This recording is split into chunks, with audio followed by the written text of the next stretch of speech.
Last night, Donald Trump said that the Republican Congress should release the Epstein files. I want you to think about that for a minute. He said they should release the Epstein files because he knows this is the nail in his coffin. Let's be clear about something, very clear. Ivanka had leverage on him and she was murdered. Epstein had leverage on him and he was murdered. Virginia Giuffre had leverage on him and she was murdered. He wasn't shot. He didn't win. He's not winning now. And he's on that damn list. And oh, while we're at it, yes, Kamala won that election. Yes, Elon rigged it. And yes, Doge knows it. And 70% of that cabinet is going to jail by the 30% that's going to turn state's evidence on them. Last night, Donald Trump also said Epstein was a Democrat. Interesting, because before 2015, so was he. All his life, he was a Democrat. He was down. He used to be around black people so much you thought he was black. Now, all of a sudden, he's using whatever he can on the racist right to do whatever he wants to do. And he's playing that card. But he's not playing that card because he's a true racist. He's playing that card so he can get money. Oh, yeah, he's racist, but he's not the true racist, because the true racist wouldn't be bringing 600,000 students into America from China. The true racist would not be giving visas to take jobs away from the white Americans like he's doing. The true racist would not be depleting tens of millions of Americans, no, let's call it hundreds of millions of white Americans from their medical benefits, from their veteran benefits, trying to mess around with their Social Security, trying to mess around with every benefit they got and gut them by $1 trillion and then say it's the fault of the left. Excuse me, I'm allergic to bullshit. So every time I mention his name, I might sneeze. Point is, this guy has set people up to die. I will say it again. He set them up to die. And let us not forget something. One moment. I want to point something out real important too. Yeah, there's a lot of Republicans who are standing up against him in the Congress. And one of the main ones, the big shouter-outer, is Marjorie Taylor Greene. And I have a message for all the victims that were victims of Epstein who are standing with Marjorie Taylor Greene. Let us not forget. All respects to you. No disrespect meant at all. But let us not forget, this same woman gladly carried her red cap and clapped hands while E. Jean Carroll was sitting there suing him and saying, this man raped me. When the other victims were saying, this man raped me. When he bought off for millions of dollars, all these other people, boys and girls, saying this man raped me over the last 30 plus years. And so as she's proud to be an American, did all of that, well, in the midst, in the face of all of you. So she comes back with crocodile tears saying, I'm sorry. No, she's not sorry. She jumped to the other side in hopes that she could save her career, because she's the same one who voted for that big, beautiful bill. She want to gut billions of dollars out of her own state, Georgia, as well as the rest of America, totaling $1 trillion to trillionaires. $2 trillion to billionaires. So who will be trillionaires after this? I mean, come on. So let's not get so sympathetic over what the Republicans are doing, because we know that it is survival, both politically and financially. There were people who were dragged out of Marjorie Taylor Greene's town hall meetings when they tried to speak up for themselves. She can see the winds of change, so she's politically smart to pull that off. But let us be very clear where she stood with the victims of Epstein and the victims of Donald Trump, as she promoted him for most of his career. What changed? Well, he didn't back her for Senate. That's one thing. But there's a lot that changed. She began to see the winds of change and realized she can't make it through her next election without supporting the fight against him versus for him. She saw the winds of change. So be very clear. Georgians, where you vote, because she is a crocodile, and so are the rest of these crocodiles. But we're glad they're having a civil war. We're glad that this coward is coming up and finally getting his comeuppance. But these are the further nails of his coffin, because even when that stuff is released, even a little bit of the Epstein released, even a little bit is released, there's going to be stuff out there that we hadn't even thought about. And once they find it, he gets impeached, he gets out the door, and once he's out on the streets, and I've been saying this for weeks now, if he's on the streets, he becomes a target. To who? Well, if they caught him with all these little kids, did they catch him in New York? There's a good chance they did. See, the Republicans run Florida, including Attorney General, but they don't run New York. Wouldn't it be interesting to see Letitia James come back at him? The Empire State Strikes Back. And she'd have every right to investigate a man for these child sex activities. And she could pull him down and get him. The same person who's fighting a bullshit indictment that's going to get thrown out anyway, or at least judged against Trump. He's trying his best to take her on because he knows that she could destroy him, and she will. This is the coffin. I've said to you all during this year, those of you who've known me, I've said the following things. I said, listen, it's going to take a while, and it will, to get all these people, because it's not just him, get them all. Steve Miller's going to jail. Steve Bannon, for some reason, believe he's going to jail. You got Voight, who's a target for going to jail. Pam Bondi, unless she turns state's evidence, and she will. You got to be an idiot working out of the DOJ right now, because she's going to try to roll on every single motherfucker in there. Whoever she could throw under the bus to make sure she don't go to jail, she will throw under the bus. And she might still go to jail. Tom Homan's going to jail. You notice Tom been real quiet. Mr. Borders, he's always out there waving that flag. Yeah, we're running it. Got real quiet. Kristi Noem has gotten weirdly quiet, deathly quiet, because Kristi Noem going to jail. Tulsi Gabbard and Pete Hegseth going to jail for a different reason. They're going to jail for national security issues. You sitting there telling all national security issues out of secure buildings where they don't even allow you to have stuff in there like a phone or internet, and you came out of there texting it on Signal. Then you command the command, like you own to command the press. You can't say what we don't want you to talk about. What are you talking about? All they need is a Signal invite, obviously. You guys are so inept and so stupid. These people are going to jail. But I've told you, be cool. Watch it. This is happening. The nail in the coffin. Remember this about Trump. For the last 40 years, everything he has been destroyed. Am I wrong? Look at his relationships. Destroyed. Friendships. Destroyed. Even several of his attorneys have gotten in trouble. Destroyed. And then on top of that, his businesses, every single business he's had has failed. Failed.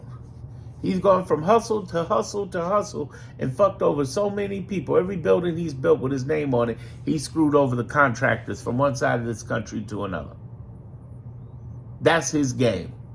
I'm trying to get you to understand that this guy's going under, his nails in his coffin. Calm down. Stop stressing over this fool. Here's the thing you don't know that only people in my Clarity group know about. And if you want into that, click the link in the description and on my homepage. Just get in while you can, because it's on sale. And when it closes for the year, it's gone, ain't coming back. Here's the thing. The whole idea you got to know is when you can decode his drama, realizing he's a liar, manipulator, and he's brainwashing the left just as much as the right. How do we know he's brainwashing the left? Because there are many of you who ask the number one question on this channel: can he get away with that? Or you ask, why is he getting away with that? He's not getting away with it. He's getting away with it because you don't know the history operation laws of our government. What does that mean? That means basically it took years to get Nixon in the middle of Watergate. You don't think this guy's getting got? Oh, he's getting got. It's happening. Nail in the coffin. And he knows it. That's why he's saying, oh, Republicans, you can vote for it. Well, if you're for that, then they wouldn't even have to vote for it. Just release the files. You got the power. Understand this. If bullshit were a blessing, this man would be a saint. Stop freaking out over somebody who keeps coming up with this BS narrative over and over again, okay? Here's the other thing you got to understand about Trump. Not only does everything he has fail, but he knows for a fact the one thing he's good at is bullshitting people in a mind fuck. It's what we call narrative warfare. I teach that in my Clarity group every Tuesday. The whole idea, tomorrow I'm going to be speaking live about it in the group. The idea is, how do you realize somebody is lying to you and realize where the misdirection is? Remember what I said in the beginning of this video. This man is saying, go ahead and release the files. Like he's got the power. He's trying to reassert power. Remember, when he says stuff like that, it's either to claim as though he has the power he doesn't, or a misdirection. And right now, he's trying to say he's for this. I'm for releasing it because these Democrats are doing me wrong. Right, you were a Democrat, especially during the time of Epstein. So if Epstein was a Democrat, what does that make you? You were his buddy. And we're finding out now through his estate how close you were to him, how much he did not like you, how much he was trying to play you for presidency and give up information to Russians. We've known the Russian connection existed with you for years. But now we really know. It just points as a red smoking gun.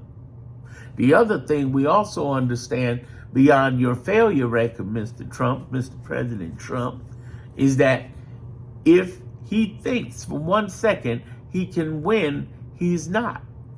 I've been telling people this in the Clarity group. In other words, there's decoding the drama of his lies, misdirection, and his brainwashing. But then there's identifying the data. Here's the data.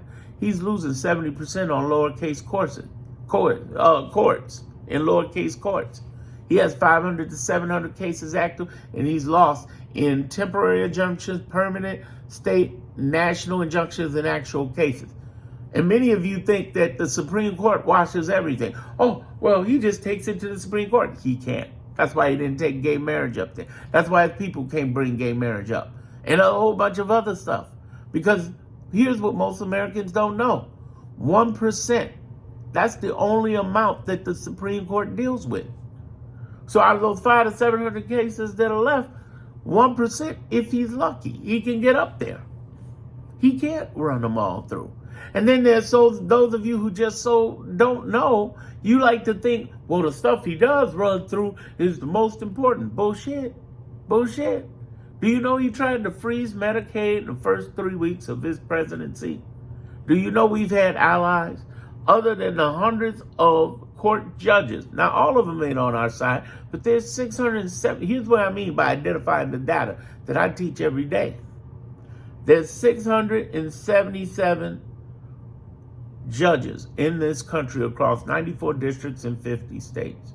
Now, all of them ain't on our side, but what have we learned from the last 40, going into 43rd week of Trumpism right now? What have we learned? What have we learned? What we learned is that there are Reagan and both Bush appointed judges as well as Trump appointed judges that are willing to fight back. How do we know? Because they have.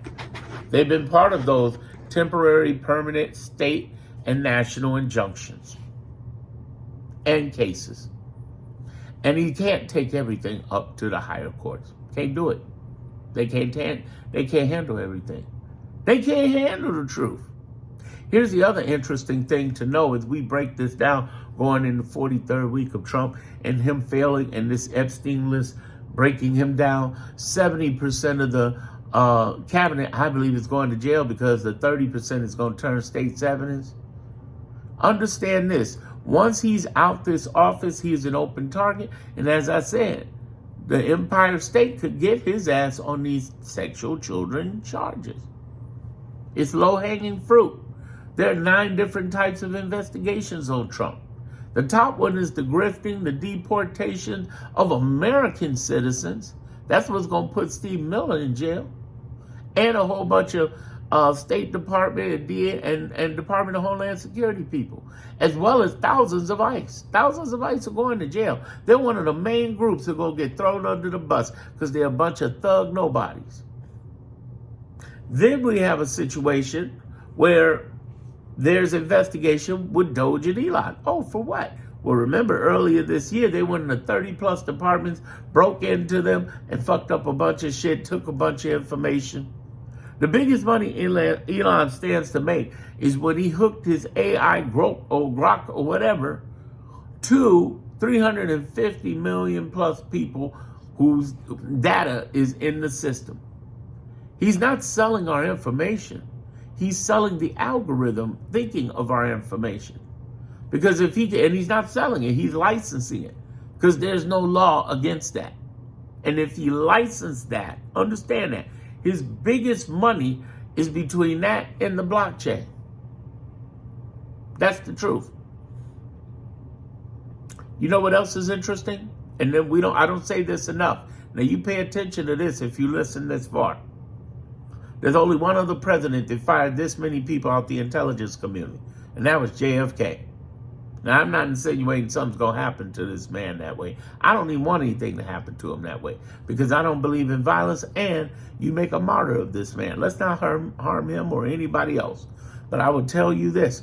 You got thousands of investigators without jobs, fired, who felt like they had to accept the buyout, or who quit or were retired and wouldn't work for the private sector or worked on their own. You remember that movie? Look it up. Check it out. It's a great movie by Tom Hanks and Leonardo DiCaprio. Catch Me If You Can. True story about a guy who basically floated checks for years and played everything from pilot to millionaire owner to whatever. What's interesting about that story is that Tom Hanks' character was laughed at, but he was a rugged investigator. You see, it's not going to be the Jack Smiths or the Letitia James that really put the whole administration under. It seems like it, but it's really not. The big people are going to be somebody out of Omaha. Remember, I said this to you because I'm the only one on the left who's talked about this for the last 11 months. It is those everyday investigators. They may not even be getting paid. They may be retired, or they may be working with people on the inside of this government and leaking out information. But they're the ones that are building cases for when Bondi and the whole administration's day is over. They're building a case. Everything's being recorded, from the grifting to the deportations to the Elon Doge. It's being recorded. It's being recorded. It's being locked down by professional people who were highly trained and highly skilled to clap back, to investigate. You have pissed off the intelligence community. And there are people internationally who will help them because the intelligence community don't like Elon and don't like Trump. Whoa, let me tell you, it's our civil servant intelligence community that's going to be part of the thing that saves this country. Also, there's going to be the election civil service in blue and red states who saved us in 2020. They're going to save us again because Trump is trying to come in the election, if he's still around by the next election. Coming in, trying to affect the election. But the problem is this. Whoa, hell have no fury like civil servants.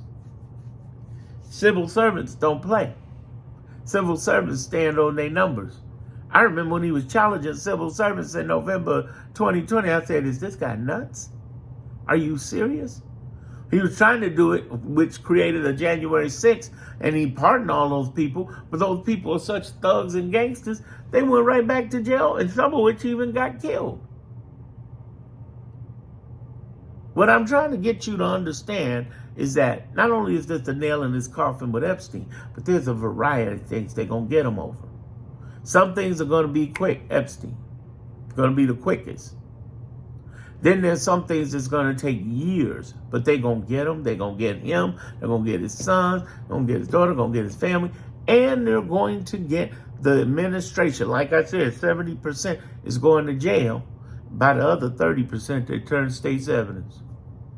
And the people who are going to find this information, you may not even know who they are. One may never know who they are.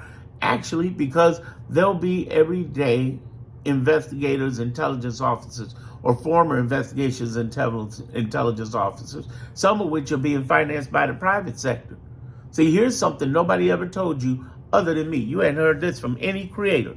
Do you realize there are 5 different types of civil wars? One of which, there's 6 technically, but here's the thing. The one of those main civil wars I'm talking about right now, and I discussed that in my clarity group, by the way, but here's the thing. One of the main civil wars is with the wealthy. And no, I don't mean wealthy versus poor. Think about, what's that, Reid Hoffman, the founder of LinkedIn? He's getting attacked right now. You see that? They're trying to say, oh, you're on the Epstein list. You're the horrible guy, blah.